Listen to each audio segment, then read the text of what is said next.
So termites here tend to be primary herbivores. They go out and they take the grass and they take the wood. African termites are more likely to have fungal gardens.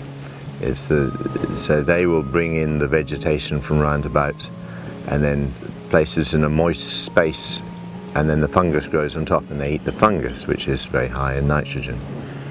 That's seen far less often in Australian termites.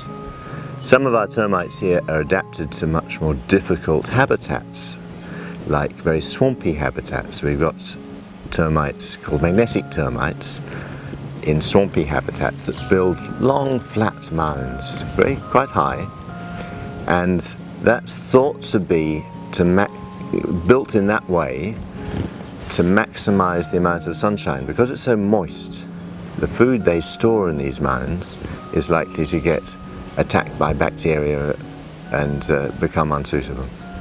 So by having this extra sunlight on them, it's thought to reduce the bacterial infection of the food, and therefore it will keep longer through the wet season, because they need to use their stores of food through the wet season when they can't get out into the surrounding environment because it's too swampy.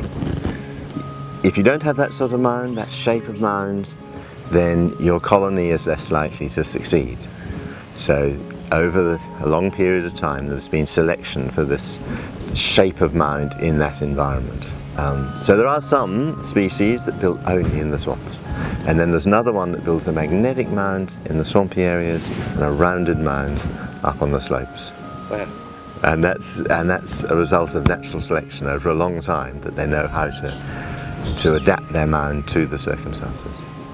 It's entirely instinctive, yeah, how they react to they're probably reacting to humidity, to changes in temperature, and so they will place when they're building the mound, they're taking tiny little grains of clay and sand and placing it on different parts of the mound, and those little gradients in chemicals in the air will tell them where to do that.